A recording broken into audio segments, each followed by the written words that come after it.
കേന്ദ്ര സർക്കാരിൻ്റെ സംഘടനയായ നീതി ആയോഗിൻ്റെ കണക്ക് പ്രകാരം ഇന്ത്യയിൽ ഏറ്റവും കുറവ് ദരിദ്രന്മാരുള്ള സംസ്ഥാനം കേരളമാണ്. ഏറ്റവും കുറവ് ശതമാന കണക്ക് നോക്കുമ്പോഴത്തേക്കും നീതി ആയോഗിൻ്റെ കണക്ക് പ്രകാരം percentage of people in each state are poor, ആ കണക്കിനകത്ത് ഏറ്റവും കുറവ് കേരളമാണ്. ഏറ്റവും ആദ്യമേ ബീഹാറാണ് 51.9%. തൊട്ട് താഴെ ബി ജെ പിയുടെ സ്വന്തം സംസ്ഥാനമായ ഉത്തർപ്രദേശും, അതിന് തൊട്ട് താഴെ ബി ജെ പിയുടെ മറ്റൊരു സ്വന്തം സംസ്ഥാനമായ മധ്യപ്രദേശും, അതിന് തൊട്ട് താഴെ ബി ജെ പിയുടെ മറ്റൊരു സ്വന്തം സംസ്ഥാനമായ ആസാമുമാണുള്ളത്. അതുകൊണ്ട് തന്നെ ബി ജെ പിക്കാർക്ക് ഒരുപാട് നാണക്കേടുണ്ടാക്കുന്ന കണക്കാണ്. ഈ കണക്ക് പുറത്തുവിട്ടിരിക്കുന്ന കേന്ദ്ര സർക്കാരിന് സംഘടനയായിട്ടുള്ള നീതി ആയതുകൊണ്ട് തന്നെ നീതി ആയോഗ് ആയതുകൊണ്ട് തന്നെ അതിനെ തള്ളിക്കളയാൻ അവർക്ക് പറ്റുന്നില്ല.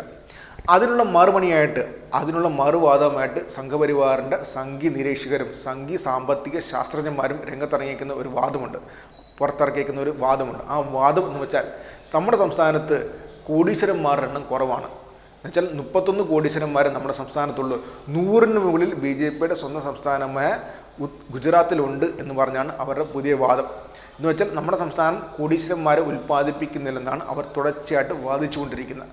അതൊരു കണക്കിന് പറഞ്ഞു കഴിഞ്ഞാൽ സംസ്ഥാന സർക്കാരിൻ്റെ നയമാണെന്ന് തന്നെ എടുത്തു പറഞ്ഞിരിക്കുന്നത്. കോടീശ്വരന്മാരെ ഉണ്ടാക്കിയെടുക്കാൻ വേണ്ടിയല്ല ഒരു സംസ്ഥാന സർക്കാർ വേണ്ടത്. സംസ്ഥാനത്തെ ജനങ്ങളുടെ ജീവിത നിലവാരം ഉയർത്തുക എന്ന കാര്യത്തിലാണ് സംസ്ഥാന സർക്കാർ നിലപാടെടുക്കേണ്ടത്. അല്ലാതെ കോടീശ്വരന്മാരെ ഉണ്ടാക്കിയെടുക്കുക എന്നുള്ളതല്ല സംസ്ഥാന സർക്കാരിൻ്റെ നിലപാട്. ആ സംസ്ഥാന സർക്കാരിൻ്റെ നയം തന്നെയാണ് സംസ്ഥാന സർക്കാർ തുടർച്ചയായിട്ട് പറയുന്നുണ്ട്. അതുകൊണ്ട് തന്നെ സംഘപരിവാറിൻ്റെ ഈ വാദം എന്ന് പറയുന്നത് ഒരിക്കലും എതിർക്കാൻ പോകുന്നില്ല. പക്ഷേ അതുകൊണ്ട് മാത്രമായില്ല. സംഘപരിവാറിൻ്റെ ഈ വാദം കൊണ്ട് സംഘപരിവാർ ഉയർത്തിക്കൊണ്ടുവരുന്ന കാര്യം വെച്ചാൽ, പ്രചരിപ്പിക്കാൻ ഉദ്ദേശിക്കുന്ന കാര്യം എന്ന് വെച്ചാൽ, സംസ്ഥാനത്ത് ഒരുപാട് കാര്യങ്ങൾ പുറമോട്ടാണ്, വ്യാവസായികമായിട്ട് പുറമോട്ടാണെന്ന് കാണിക്കാൻ വേണ്ടി മാത്രമാണിത്. പക്ഷേ അതുകൊണ്ട് മാത്രമാണോ? കോടീശ്വരന്മാർ വന്നതുകൊണ്ട് മാത്രം എല്ലാമായോ? ഗുജറാത്തിൽ ഒരുപാട് കോടീശ്വരന്മാരുണ്ട്, കേരളത്തിനേക്കാൾ ഇരട്ടിലധികം കോടീശ്വരന്മാരുണ്ട്. പക്ഷേ സാമ്പത്തിക സ്ഥിതി നോക്കുമ്പോഴത്തേക്കും പെർസെൻറ്റേജ് ഓഫ് പുവർ, എത്ര ശതമാനമാണ് ദരിദ്രന്മാരുള്ളതെന്ന് നോക്കുമ്പോഴത്തേക്കും കേരളത്തിനേക്കാൾ ഒരുപാട് പുറകിലാണ് ഗുജറാത്ത്.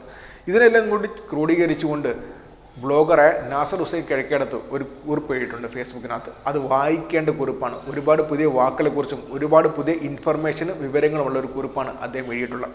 അതിൽ അദ്ദേഹം പറയുന്ന കാര്യം ഇങ്ങനെയാണ്.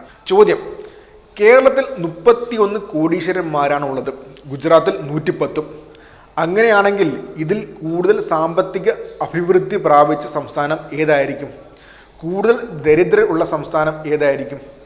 ഒറ്റ നോട്ടത്തിൽ കൂടുതൽ സാമ്പത്തിക അഭിവൃദ്ധി പ്രാപിച്ച സംസ്ഥാനം ഗുജറാത്ത് എന്നാണ് ഉത്തരം നിങ്ങൾക്ക് മനസ്സിൽ വരുന്നതെങ്കിൽ ബാക്കി വായിക്കുക എന്ന് പറഞ്ഞ അദ്ദേഹത്തിൻ്റെ കുറിപ്പ്.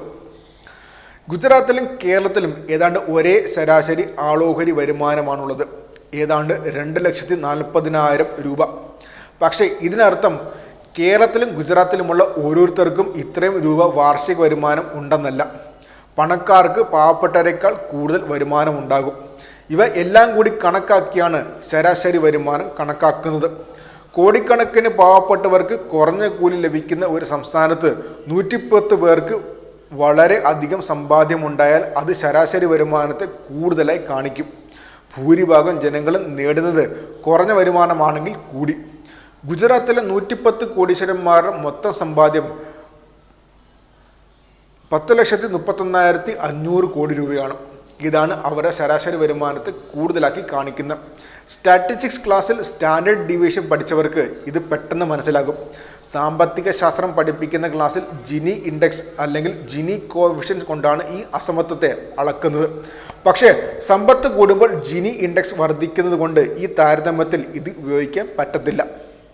ഇങ്ങനെ പണം വളരെ കുറച്ച് ആളുകളുടെ കയ്യിൽ മാത്രം കുമിഞ്ഞു കൂടുന്നത് കൊണ്ടാണ് ഗുജറാത്തിലെ കൃഷിക്കാർ അല്ലാത്ത തൊഴിലാളികൾക്ക് ദിവസേന കിട്ടുന്ന വേതനം ഇന്ത്യയിലെ ഏറ്റവും കുറഞ്ഞ കൂലികളിൽ ഒന്നായ വെറും 234 രൂപ ആകാൻ കാരണം.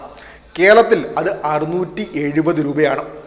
കേരളം പുറത്തു നിന്ന് പ്രവാസികൾ അയക്കുന്ന പൈസ കാരണമാണ് ഇങ്ങനെ കൂടുതൽ വേതനം കൊടുക്കുന്നത് എന്നാണ് നിങ്ങളുടെ വാദമെങ്കിൽ, നമ്മുടെ തൊട്ടടുത്ത് കിടക്കുന്ന തമിഴ്നാട്ടിൽ ദിവസക്കൂലി 438 രൂപയാണ്, ഗുജറാത്തിൻ്റെ ഇരട്ടി.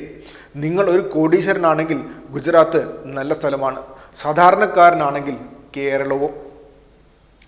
ദാരിദ്ര്യരേഖയുടെ അടിസ്ഥാനത്തിൽ ഇത് വ്യക്തമായി കാണാൻ പറ്റും. ഗുജറാത്തിലെ 19% ആളുകൾ മാസം 1,300 രൂപ പോലും സമ്പാദിക്കാതെ ദരിദ്രരേഖയ്ക്ക് താഴെ കിടക്കുന്ന ആളുകളാണ്. കേരളത്തിൽ ഇത് 0.7%. ഈ പോസ്റ്റിനൊപ്പം തന്നെ, ഈ കുറിപ്പിനൊപ്പം തന്നെ അദ്ദേഹം അതിൻ്റെ ചിത്രം കൂടി കൊടുത്തിട്ടുമുണ്ട്. നീതി ആയോഗ് കണക്ക് പ്രകാരമാണ്. സോഴ്സ് അനുസരിച്ച് ഈ സംഖ്യകൾ മാറുമെങ്കിലും കേരളത്തെക്കാൾ കൂടുതൽ ദരിദ്രർ ഉള്ള ഗുജറാത്തിൽ തന്നെയാണ്. പറഞ്ഞു വരുമ്പോൾ കോടീശ്വരന്മാരുടെ എണ്ണം ഗുജറാത്തിലാണ് കൂടുതലെങ്കിലും സമ്പത്ത് താരതമ്യേന കൂടുതലായി തുല്യമായി വിധിക്കപ്പെടുന്നത് കേരളത്തിലാണ്. ഇതിൽ ഏതാണ് നല്ലതെന്ന് നിങ്ങൾക്ക് തീരുമാനിക്കാം. സ്വയം പ്രഖ്യാപിത സാമ്പത്തിക വിദഗ്ധരുടെ ബാഹുല്യമാണ് കേരളം നേരിടുന്ന പ്രധാനപ്പെട്ട ഒരു പ്രശ്നമെന്ന് എനിക്ക് ചിലപ്പോൾ തോന്നാറുണ്ട്. സാമ്പത്തിക ശാസ്ത്രം പോലെ ഇത്ര വികാസം പ്രാപിച്ച ഒരു മേഖലയിൽ ഒരു വിദഗ്ധൻ ഉണ്ടാവുക എന്നത് ബുദ്ധിമുട്ടായി കാണുന്ന കാര്യമാണ്. ഉദാഹരണത്തിന്, ഒരു ഇൻവെസ്റ്റ്മെൻറ്റ് ബാങ്കിലെ റിസ്ക് ഡിപ്പാർട്ട്മെൻറ്റിൽ അനേക വർഷം ജോലി ചെയ്ത എന്നോട് ഇന്ത്യയിലെ വാട്ടർ ടേബിൾ താഴുന്നത് എങ്ങനെയാണ് നമ്മുടെ സമ്പദ് വ്യവസ്ഥയെ ദീർഘകാലത്തേക്ക് ബാധിക്കുക എന്ന് ചോദിച്ചാൽ എനിക്ക് ഒരു പിടിയും ഉണ്ടാകില്ല. അതേസമയം എൻവയോൺമെൻറ്റൽ എക്കോണമിക്സ് പഠിച്ച ഒരാൾക്ക് അതിന് മറുപടി പറയാൻ കഴിയും. പക്ഷേ അങ്ങേരോട് എനിക്കറിയാവുന്ന വാല്യൂ അറ്റ് റിസ്ക് എന്താണെന്ന് ചോദിച്ചാൽ പുള്ളിക്കും അറിയാൻ പറ്റണമെന്നില്ല. കേരളിന് വേണ്ടി കടമെടുക്കുന്നത് ആത്മഹത്യയാണെന്നൊക്കെ പല വിദഗ്ധരും എഴുതുന്നുണ്ട്. അവർക്ക് ഇങ്ങനെയുള്ള കാര്യങ്ങളിൽ ഉള്ള അറിവിൻ്റെ കാര്യത്തിൽ എനിക്ക് നല്ല സംശയവുമുണ്ട്.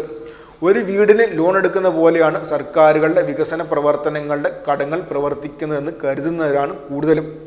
മൈക്രോ എക്കോണമിക്സ്, മാക്രോ എക്കോണമിക്സ് എന്നീ വലിയ വിഭാഗങ്ങൾക്ക് അടിയിൽ തന്നെ പല ഉപവിഭാഗങ്ങളുമുണ്ട്. സർക്കാർ ഒരു പദ്ധതിക്ക് വേണ്ടി വിദേശ ബാങ്കിൽ നിന്ന് കടമെടുക്കണോ വേണ്ടയോ എന്ന് തീരുമാനിക്കുന്ന സാമ്പത്തിക വിദഗ്ധരും ഇൻഷുറൻസിന് എത്ര പ്രീമിയം ചാർജ് ചെയ്യണമെന്ന് തീരുമാനിക്കുന്ന സാമ്പത്തിക വിദഗ്ധരും ചെയ്യുന്നത് തീർത്തും വ്യത്യസ്തമായ ജോലികളാണ്. കേരളത്തിൻ്റെ പ്രത്യേക സാമ്പത്തിക സ്ഥിതിയെക്കുറിച്ച് മുൻ മന്ത്രി തോമസ് ഐസക്കിനും ഒരുപക്ഷെ ശാസ്ത്ര സാഹിത്യ പരിഷത്തിനും CDSനും ഒക്കെ പുറത്തു നിന്നുള്ള മറ്റു വിദഗ്ധന്മാരെക്കാൾ വലിയ അറിവുണ്ടാകും. ഞാൻ ഉൾപ്പെടെ നമ്മളിൽ പലരും വീണുപോകുന്ന ഒരു കുഴിയാണ് ഡണ്ണിങ് ക്രൂഗർ എഫക്റ്റ്. ഒരു കാര്യത്തെക്കുറിച്ച് വിക്കിപീഡിയയിലും ഇൻ്റർനെറ്റിലും കുറച്ച് വായിച്ചു കഴിഞ്ഞ ഉടനെ നമ്മൾ ആ മേഖലയിൽ ഒരു വിദഗ്ധനാണെന്ന് നമുക്ക് സ്വയം തോന്നുന്ന ഒരവസ്ഥയാണിത്. ചില പ്രത്യേക വ്യക്തികളെ ഉദ്ദേശിച്ച് പറഞ്ഞതല്ലെന്ന് അദ്ദേഹം എഴുത്ത് തന്നെ പറയുന്നുമുണ്ട്. കുറേ ആഴത്തിൽ പഠിച്ചു കഴിയുമ്പോൾ ആകും നമുക്ക് ഈ വിഷയത്തെക്കുറിച്ച് ഒരു തേങ്ങയും അറിയില്ല എന്ന് നമുക്ക് മനസ്സിലാകുന്ന. കേരളത്തിന് പകരം ഇപ്പോഴുള്ള പാലങ്ങളുടെ വളവ് നിവർത്തിയാൽ പോരെ എന്ന് പറയുന്ന കേരളത്തിലെ വിദഗ്ധനോട് ട്രെയിനിൻ്റെ ചക്രം എന്തിനാണ് കോണിക്കൽ ആകൃതിയിൽ ഉള്ളത് എന്ന് ഉറപ്പിച്ചാലോ, ഒരു ഫിക്സഡ് ആക്സിലിൽ ഉറപ്പിച്ച് വെച്ചിരിക്കുന്ന ട്രെയിനിൻ്റെ ചക്രങ്ങൾ എങ്ങനെയാണ് വളവ് തിരിയുന്നതെന്നും ചോദിച്ചാൽ പലപ്പോഴും ഉത്തരമുണ്ടാവില്ല. ഇതേ എഫക്റ്റിൻ്റെ മറുവശമാണ് ഇതിനെപ്പറ്റി നന്നായി അറിയുന്നവർ മിണ്ടാതിരിക്കുകയും ചെയ്യുന്നത്. നമ്മുടെ ദുർവിധിയും അതുതന്നെയാണ്. ലോകത്തിന് കീഴിലുള്ള ഏത് വിഷയത്തെക്കുറിച്ചും ചർച്ച ചെയ്യാനും നമ്മുടെ ചാനലുകളിൽ ഒരേ ആളുകൾ വരുന്നതിൻ്റെ രഹസ്യം ഡണ്ണിങ് ക്രൂഗർ എഫക്റ്റ് തന്നെയാണ്. മാത്രമല്ല, അതിനൊപ്പം തന്നെ എടുത്തന്നെ വേറൊരു കാര്യം കൂടി പറയുന്നുണ്ട്. ഈ സംഘപരിവാറിൻ്റെ സാമ്പത്തിക വിദഗ്ധന്മാർ തുടർച്ചയായിട്ട് പറഞ്ഞൊരു വാക്കാണ് കേരളത്തെക്കുറിച്ച്. അത് കേരളം എന്നവർ പറയത്തില്ല, പകരം കേരളം എന്നായിരിക്കും പറയുന്നത്. ഖാ വച്ചായിരിക്കും അവർ പറയുന്നത്. അത് കളിയാക്കി വിളിക്കുന്നതാണ്. കേരളത്തിനെ കുറിച്ച് ഒരുപാട് കളിയാക്കി വിളിക്കാൻ വേണ്ടി സംഘപരിവാറിൻ്റെ വിദഗ്ധന്മാർ, സാമ്പത്തിക വിദഗ്ധൻ എന്ന് പറയുന്നില്ല, സംഘപരിവാറിന് ഒരുപാട് വിദഗ്ധന്മാരുണ്ട്. പല ടൈപ്പ് വിദഗ്ധന്മാരുണ്ട്, ചില പണിക്കാരുകളുമുണ്ട്. അവർ തുടർച്ചയായിട്ട് പറയുന്ന കാര്യമാണ് കേരളം ക്യൂളമെന്ന്.